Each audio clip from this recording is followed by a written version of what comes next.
নমস্কার, গল্পের দুনিয়াতে আজ আমি গল্প শোনাতে চলেছি সর্বনাশের ভুল অঙ্ক। শীর্ষেন্দু মুখোপাধ্যায়। ভালো লাগলে অবশ্যই লাইক, কমেন্ট ও সাবস্ক্রাইব করবেন। তাহলে শুরু করা যাক। গুপ্তিপাড়ার কাছে এমন গোহারান হারতে হবে এটা নবু স্বপ্নেও ভাবেনি। গুপ্তিপাড়ার খেলোয়াড়েরা মারকুটটা বটে, গায়েগতরাও তারা ভালো, কিন্তু ফুটবলের কূটকৌশল তার একেবারেই আনাড়ি। গতবারও গদাধর লিগে তাদের গুনে গুনে 3 গোল দিয়েছে বিদ্যাধরপুর। আর বলতে কি, এবছর বিদ্যাধরপুরের টিম খুবই চনমনে। লিগের 4টি খেলা সব কটাতেই 3-4 গোল জিতেছে। আজ যে এমন ল্যাজে গোবরে হতে হবে তা কি ভাবতে পেরেছিল? গুপ্তিপাড়া আজ ল্যাং মারামারি করে খেলেনি। সত্যি কথা বলতে হয়, গুপ্তিপাড়া আজ বেশ ঠান্ডা মাথায় ফুটবলেই খেলেছে। তবু এটে উঠতে পারতো না যদি না পাঁচু নামে একটা নতুন প্লেয়ার আজ ওরকম সাংঘাতিক খেলতো। যেমন পায়ের কাজ, তেমনি হরিণের মতো দৌড়, তেমনি মারাত্মক শটের জোর আর হেডের কেরামতি। ওই একটা ছেলেই আজ বিদ্যাধরপুরকে ঘোল খাইয়ে ছেড়ে দিল। দেবেন ঘোষ একজন পাকা ফুটবল কোচ। বিদ্যাধরপুর টিমকে তিনি গত বছর তালিম দিয়ে এমন দুর্ধর্ষ করে তুলেছেন। গত 3 বছরেই বিদ্যাধরপুর গদাধর লিগে চ্যাম্পিয়ন। তার মধ্যে গতবার তো তারা একটা ম্যাচেও হারেনি। সেই দেবেন ঘোষ পর্যন্ত স্বীকার করেছে যে হ্যাঁ, ওই পাঁচু ছোকরার মতো খেলোয়াড় তিনি খুব কমই দেখেছেন। অধিকার করে লাভ নেই, নবুর একটু গুমর ছিল। সে গতবার বেস্ট প্লেয়ার প্রাইজ পেয়েছে। এবছরও লিগের শুরু থেকেই সে ভালো খেলছে এবং লোকে ধরেই নিয়েছে যে এবারও সে বেস্ট প্লেয়ার হবে। কিন্তু আজ বুঝে গেল আশা নেই। বলতে গেলে বিদ্যাধরপুর আজ গুপ্তিপাড়া পাশাপাশি গ্রাম, মাঝখানে শুধু একটা ঝিল আর একটা জঙ্গল। একটা কাক যদি গুপ্তিপাড়া থেকে উড়তে উড়তে বিদ্যাধরপুরের দিকে যায়, তাহলে ঘড়ি ধরে তার পিছু 2 মিনিট লাগবে। আর কাকের মুখে গুপ্তিপাড়ার খবর বিদ্যাধরপুরের ছড়ার আর বিদ্যাধরপুরের খবর গুপ্তিপাড়ায় ছড়ায়। 2 গায়ে আকচাকিও লেগেই থাকে।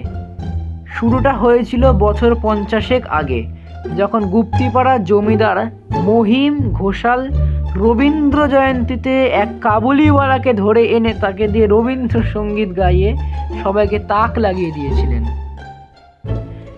এর জবাবে কি করা যায় তা নিয়ে বিদ্যাধরপুরে জরুরি মিটিং বসে গেল। শোনা যায় অবশেষে হরিশ ভার আসরে একজন চিনেম্যানকে দিয়ে কীর্তন গাওয়ানো হয়েছিল। সোজা কথা, 2 গাঁয়ের সম্পর্ক হলো এ জীব জ্যাঙ্গালে ও বয়াক দেখায়। সেবার বিদ্যাধরপুরের মেয়ে লক্ষ্মী হালদার মাধ্যমিক 5ম হয়েছিল, তাই হইচই ফেলে গিয়েছিল। গুপ্তিপাড়ার তখন হাহাকার। কিন্তু হার মানলে তো চলবে না। বগলাপতি মেমোরিয়াল স্কুলের ক্লাস 10 এর ফার্স্ট বয় দুলাল কুণ্ডুর ওপরে সবাই ঝাঁপিয়ে পড়ল। তাকে সেকেন্ড করতেই হবে। দুলালের জন্য নানা জায়গা থেকে বাঘা শিক্ষকদের টেনে আনা হলো স্পেশাল কোচিংয়ের জন্য। দিন রাত পড়ার চাপে দুলাল ছি করতে লাগলো। তবে গ্রামের মুখ রক্ষা করতে রক্ত আমাশা নিয়েও পরীক্ষা দিয়ে সে মাধ্যমিকে শেষ অবধি 3rd হয়ে গ্রামের মান বাঁচিয়েছিল। তাই গদাধর লিগে গত 3 বছর ধারাবাহিক হেরে আশাটা যে গুপ্তিপাড়া সহ্য করবে না এটা জানাই ছিল না। বলা বাহুল্য, 2 গাঁয়ের বেশ কিছু প্রশিক্ষণপ্রাপ্ত আরকাঠি আছে। এ গাঁয়ের আরকাঠি ও গাঁয়ের গুপ্ত খবর সংগ্রহ করে আনে, তো ও গাঁয়ের আরকাঠি তো এ গাঁয়ের তত্ত্বতালিশ নিয়ে যায়। 2 গাঁয়েই 2 জন পাশ্চিব্য তন্ত্রসাধক আছেন। বিদ্যাধরপুরে দুলাল খ্যাপা আর গুপ্তিপাড়ায় সনাতন সিদ্ধাই। দুজনেই কেউ কারোর মুখদর্শন করেন না। কিন্তু তাদের মধ্যে একটা অসংহত যুদ্ধ আছে। দুজনের মধ্যে কে বেশি শক্তিমান তান্ত্রিক তা এখনো সাবত্য হয়নি। কখনো এর দর ওঠে তো কখনো ওর দর। এই যে গত 3 বছর ধরে বিদ্যাধরপুর গদাধর লীগ জিতে আসছে, তার পিছনে নাকি দুলাল খ্যাপার হাত আছে। তিনি যোগ বলে বিপক্ষের খেলোয়াড়দের পদবন্ধন করে দেন বলেই বিদ্যাধরপুর হেলায় তাদের হারায়। কথাটা উঠেছিল গুপ্তপাড়ার সনাতন সিদ্ধায়ের ভক্তরা বলে। আমাদের বাবা ঠাকুর পায়ের মতো হীন অঙ্গ দিয়ে মাথা ঘামান না, তার অনেক বড় বড় কাজ আছে। এলেবেলে তান্ত্রিকদের নিচু নজর। মরা পোড়ানোর সময় শ্মশান বন্ধুরা যেমন গোমরা মুখ করে বসে থাকে, তেমনি বাবাও ওরকম হয়ে বসে থাকে। কারো মুখে কথা নেই, শুধু মাঝে মাঝে কাঁদুনি করালি দীর্ঘশ্বাস ছেড়ে গলা কাঁপিয়ে শাহজাহানের মতো আর্তনাদ করে উঠছেন। এ কি হলো রে? করালি বাবুর এই আর্তনাদ অবশ্য নতুন কিছু নয়। যৌবনে তিনি শাহজাহান ও শাহজাহানের সিরাজদৌল্লার সিরিজ উদ্দৌল্লা, টিপু সুলতানের এবং কাদর রাজার পাঠ বিস্তার করেছেন। এখনো তার হাঁটা চলা কথাবার্তা ভাবভঙ্গিতে সর্বদাই কখনো কখনো শাহজাহান, কখনো টিপু, কখনো কেদার, কখনো সিরাজ এসে পড়ে। আসল করালি কেমন তা লোকে ভুলেই গিয়েছে। এর জন্য কাঁদুনে করালিকে দোষ দিয়ে লাভ নেই। মহড়া দিয়েই তার এই অবস্থা। গুপ্তিপাড়ার নয়ন মল্লিক না বিদ্যাধরপুরের কাঁদুনে করালি, কে বড় অভিনেতা তার মীমাংসা আজও হয়নি।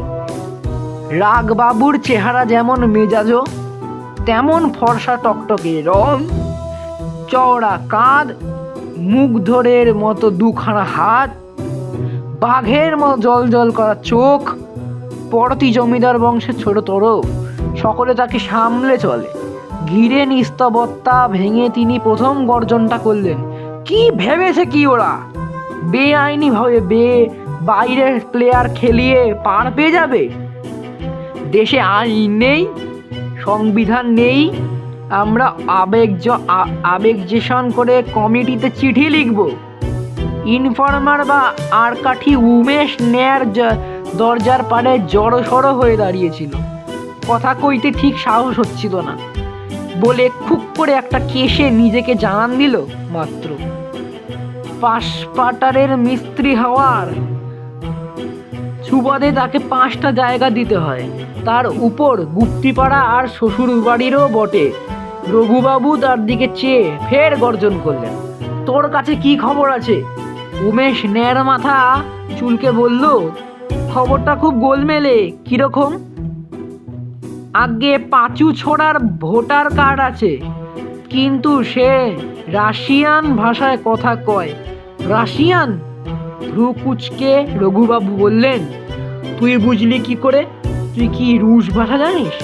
মাথা নেড়ে উমেশ বলল, আগে না, তাহলে আগে ওই রকমই যেন মনে হলো। আর একজন আরকাঠি গন্ধেশ্বর বণিক এতক্ষণ ঘরের এক কোণে একটা টুলের ওপর বসেছিল। ঘরের শোকর্ত অবস্থায় কথা কওয়ার ফুরসত হয়নি। সেও গলা খাকড়ি দিয়ে নিজেকে একটু জানান দিল। তারপর আমতা করে বলল, আগে বিদ্যাধরপুরের বিশ্বেশ্বর হাওয়ালদারের পেশাই আমার মাসির বাড়ি। সেখানে শুনেছি ওই পাঁচু ছোকরা নাকি 5 সেকেন্ডে 100 মিটার দৌড়ায়, 10 ফুট হাই জাম্প দিতে পারে। মোটা নইলের দৌড় 2 হাত টেনে টেনে ছিঁড়ে ফেলতে পারে। মৃদুভাষী মৃদুলবাবু গলা তুলে বললেন, ওরে থাম, গাঁজা টেনে এসেছিস নাকি? 5 সেকেন্ডের 100 মিটার কি ছেলের হাতের মোয়া? উসান বোল্টও বিশ্ব রেকর্ড তো জানিস। মাথা নেড়ে গন্ধেশ্বর বলল, আজ্ঞে না, আমাদের জ্ঞান গম্যি কত দূর তুমি তো জানোই। যা শুনে তাই বলি আজ্ঞে। বিশ্বেশ্বর হাওয়ালদার বলে বেড়াচ্ছে পাঁচু নাকি তার ভাইপো। এতদিন ফুলবেড়িয়ায় ছিল, এখন থেকে পাকাপাকি গুপ্তি পাড়াতেই থাকবে। সুফল নন্দী ভ্রু কুচকে বললেন, বিশ্বেশ্বর হাওয়ালদার তো সনাতন সিদ্ধাইয়ের নাতি, তাই না? যে আজ্ঞে। কোচ দেবেন ঘোষ একধারে মুখ চুন করে অপরাধীর মতো বসে আছেন। কোচের চাকরিটা এবার যায় কিনা কে জানে। রঘুবাবুর তো তার দিকে বাঘা চোখে চেয়ে জিজ্ঞেস করলেন, পাঁচু ছোড়ার খেলা দেখে আপনার কি মনে হলো? সে কত জোরে দৌড়ায়? দেবেন ঘোষ খুব চিন্তান্বিত মুখ করে বললেন, আগে 5 সেকেন্ডে 100 মিটার কখনো মানুষের পক্ষে দৌড়ানো সম্ভব নয়, তবে পাঁচুর দৌড় খুবই ভালো। ড্রিবলিং কি বললে রঘুবাবু রেগে যাবেন না? তা ভাবতে ভাবতেও উদ্বিগ্ন গলায় দেবেন ঘোষ বললেন, আগে ড্রিবলিং মন্দ নয়। ঝেড়ে কাশুন মশাই, মন্দ নয় থেকে কিছু বোঝা যায় না।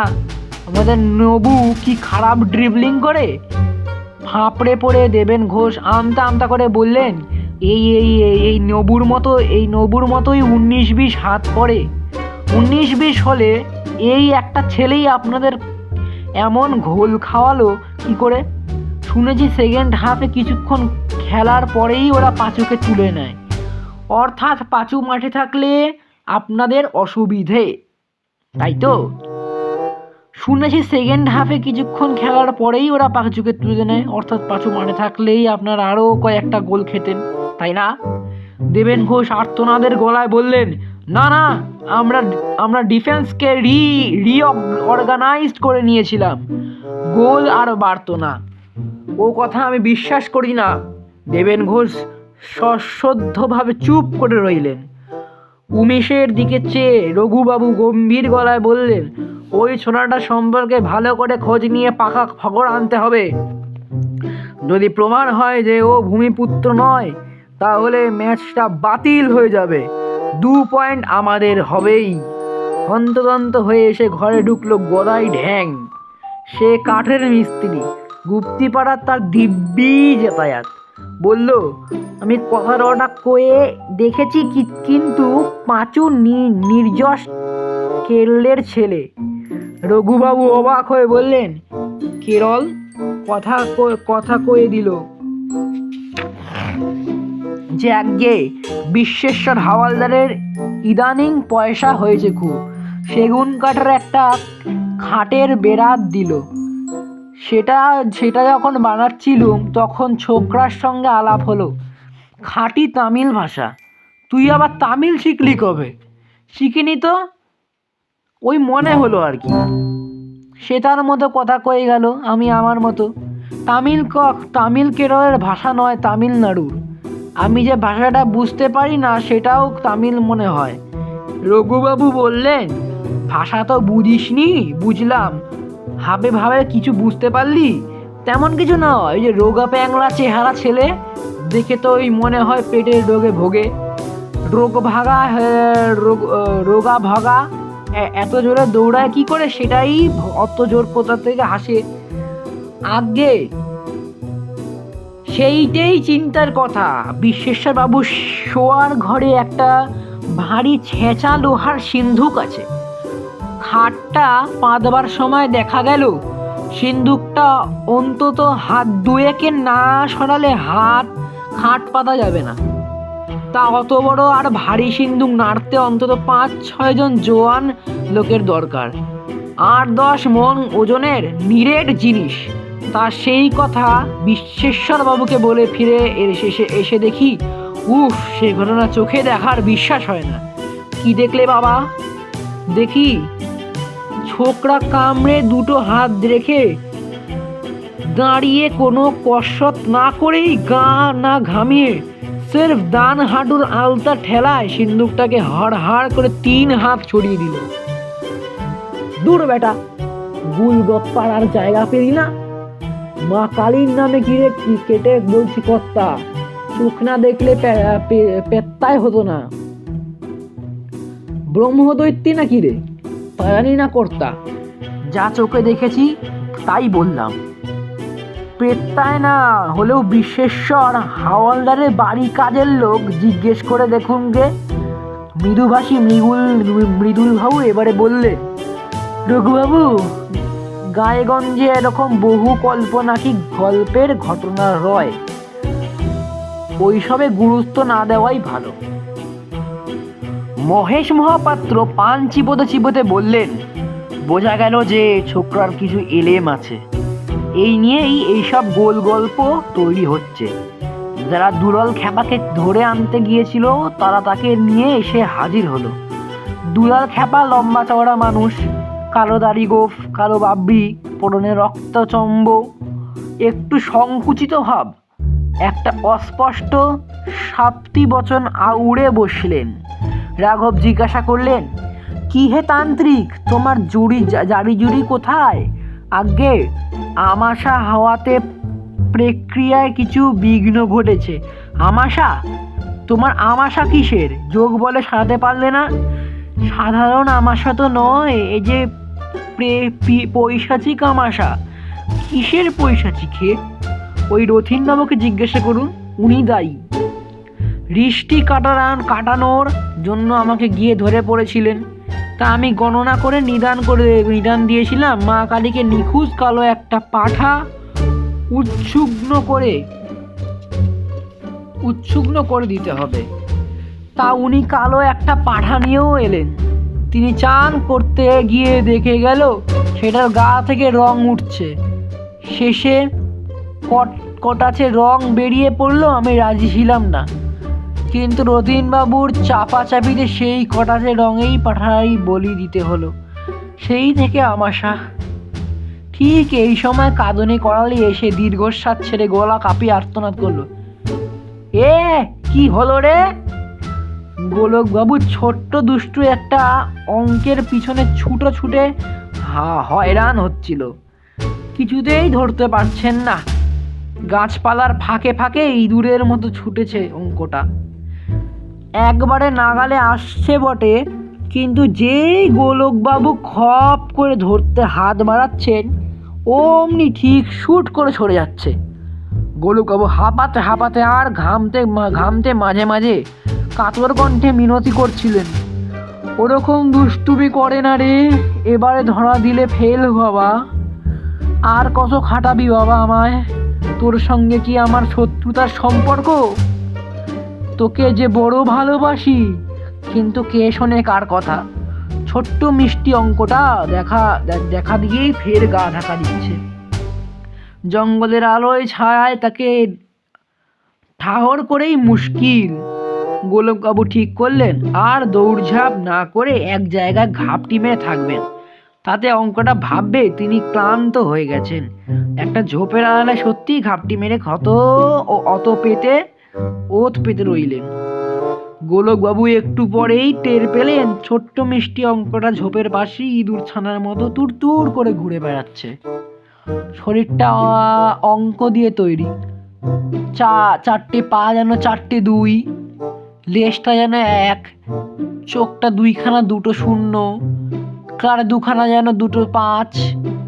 ভারী আহ্লাদের ঝঙ্গে শান্তপর্ণ হাতে বাড়ালেন গোলকবাবু।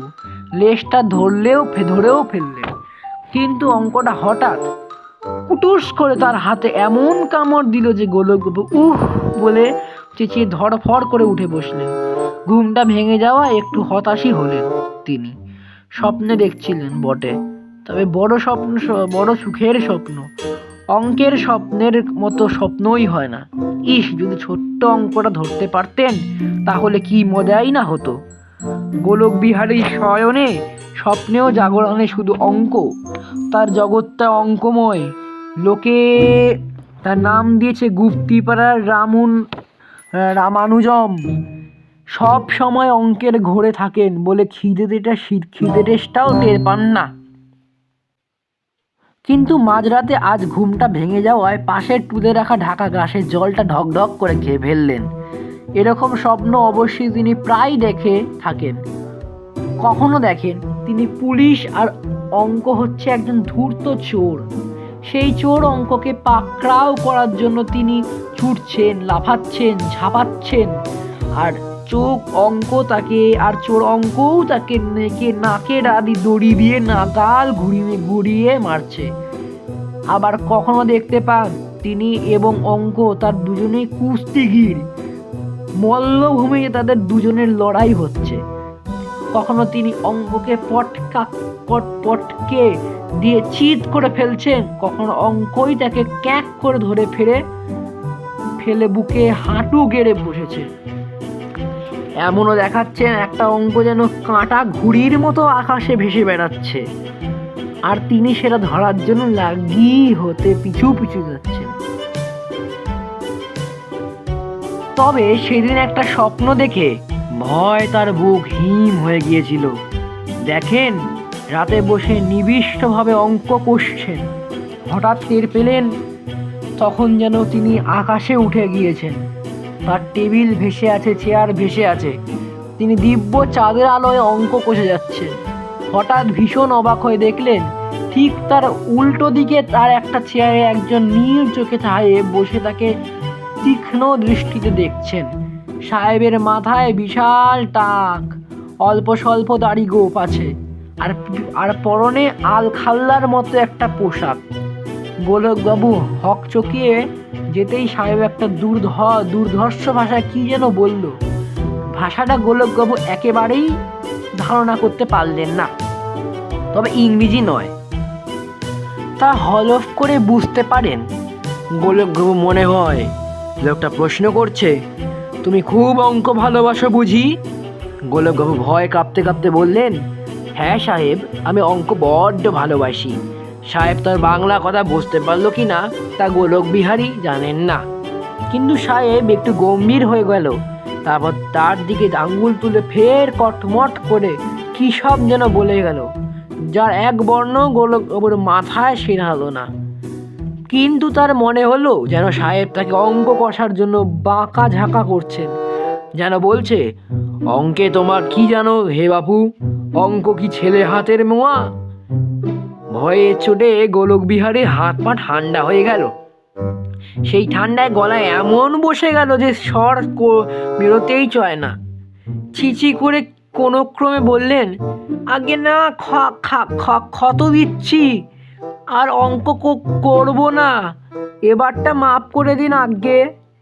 সাহেব ভ্রু কুচকে তার দিকে একটু হাত নেড়ে তাকে বিদায় করে দিল, আর তিনি ওই অত উঁচু থেকে ধাই করে নিচে পড়ে গেলেন। ধড়মড় করে বিছানায় উঠে বসে তিনি সেদিনও টের পেলেন যে অত্যন্ত বিপজ্জনক একটা স্বপ্ন দেখেছিলেন তিনি। আসল কথাটাই হলো, ঘুমে বা জাগরণে গোলকবাবু সর্বদাই ঘিরে থাকে নানা রকম অঙ্ক, বিটকেল অঙ্ক, বিদঘুটে অঙ্ক, জটিল অঙ্ক, অসম্ভব অঙ্ক। ক্ষণজন্মা অঙ্কবিদ হিসেবে 5টা গাঁয়ে তার নাম আছে। গুপ্তিপাড়ার যে স্কুলে তিনি পড়ান সেখানেও তার খুব খাতির, ছাত্ররা তাকে সমাহ করে চলে, গায়ের লোকেও তাকে মান্যগণ্য করে। বাজারে গায়ে গেলে মাছওয়ালারা বা সবজিওয়ালা কেজিতে 2-5 টাকা কম কমিয়ে দেয়। সভা সমিতিতে তাকে প্রায় প্রধান বা বিশেষ অতিথি করে নিয়ে যাওয়া হয়। ডাক্তাররা তাকে কাছে ভিজিট নেয় না। অঙ্কে গোলকবাবুর সঙ্গে পাল্লা দেওয়ার মতো উপযুক্ত একজন অঙ্ক বিশেষ ধারক বহুদিন ধরেই খুঁজছে বিদ্যা ভরপুর, কিন্তু আজও তেমন বাঘা অঙ্কের পণ্ডিত পাওয়া যায়নি। নেংটি ইঁদুরের মতো ছোট্ট দুষ্ট অঙ্কটার কামড় খেয়ে ঘুম ভাঙার পর গোলকবাবু আর ঘুমালেন না। রাত 3:30 বাজে। এ হলো ব্রহ্ম মুহূর্ত। গোলকবাবু জানে এবং বিশ্বাস করেন যে শূন্য আকাশে বাতাস হাজার হাজার অঙ্ক বিচরণ করে বেড়াচ্ছে। ভোরবেলায় পরিষ্কার মাথায় খোলা জায়গায় পায়চারি করলে সেই সব অঙ্ক মাথায় ঢুকে পড়ে। বাইরে আজ একটু খয়াটে জ্যোৎস্নাও আছে, তাই গোলকবাবু শয্যা ত্যাগ করে ছাদে উঠে গেলেন। খোলা ছাদে হু হু বাতাস, তার মনটা বড্ড ভালো হয়ে গেল। তিনি পদচারণা করতে একটু আরামের শ্বাস ছেড়ে বললেন, অঙ্কই হলো অক্সিজেন। ঠিক এই সময় ছাদের এক কোণে যেখানে চিলে কোঠার ছায়া পড়েছে সেখান থেকে কে যেন একটু মৃদু গলা খাকড়ি দিয়ে উঠল। গোলকবাবু ভারী অবাক হলেন। এই অসময়ে বাড়ির ছাদে কারোর তো থাকার কথা নয়, অন্য কোনো লোক হলে আটকে উঠত, কিন্তু গোলক বিহারী সর্বদা অঙ্কে বিহার বিহার করেন বলেই বাস্তব পৃথিবীর ঘটনাগুলো বুঝে উঠতে তার একটু দেরি হলো। এই তো কিছুদিন আগে সকালের দিকে একটা লোক এসে তাকে বলল, বাবু গরু কিনবেন? ভালো দুধের দুধের গরু বিক্রি আছে। গোলকবাবু ভ্রু কুঁচকে একটু চিন্তিত মুখে বললেন, গরু? তা কত করে সের? লোকটা ঘোরেলো, বলল, তা সের দে রে, যদি কিনতে চান তা দিতে পারি সস্তায়। দিয়ে দেবেন? দিয়ে দেবো খান। গাব্বু যে তার ছেলে এটা গোলকবাবু ভালোই জানতেন। তবু সেদিন গাব্বুকে অঙ্ক করাতে বসে সোজা অঙ্ক ভুল হচ্ছে দেখে ভারী রেগে গেলেন।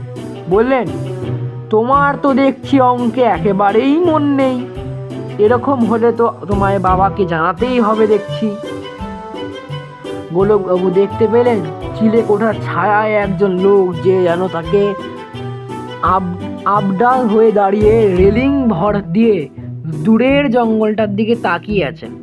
গোলকবাবু কয়েক পা এগিয়ে গিয়েই থমকে দাঁড়িয়ে পড়লেন। তার বুকটা ধড়াস করে উঠল। সর্বনাশ, যে সে টেকো সাহেব! স্বপ্নেও যে দেখা দিয়েছে। স্বপ্নে দেখা সাহেব সে সত্যি হয়ে দেখা দিতে পারে, এই যে তার কল্পনার বাইরে। ভয়ে গোলকবাবুর হাত পা শক্ত হয়ে এলো। শিরদাঁড়া বয়ে বেয়ে শীতল স্রোত নেমে যান লাগলো। তিনি থরথর করে কাঁপতে লাগলেন। ম্লান জ্যোৎস্নায় আলোয় দেখা গেলেন সাহেব খুব ধীরে ধীরে তার দিকে ঘুরে দাঁড়ালো। আবছা আলোতেও ধক ধক করছে তার দুইখানা নীল চোখ। সেই রুক্ষ দাড়ি, সেই জব্বা, সেই টাক। বুকটা দুই হাতে চেপে ধরে বসে পড়লেন গোলক বিহারী। হার্ট ফেল হয়ে যাবে কিনা তা বুঝতে পারছিলেন না তিনি। সাহেব ধীর পায়ে তার দিকে এগিয়ে এলো। লোকটার বিশাল লম্বা এবং কুস্তিগিরির মতো চেহারা।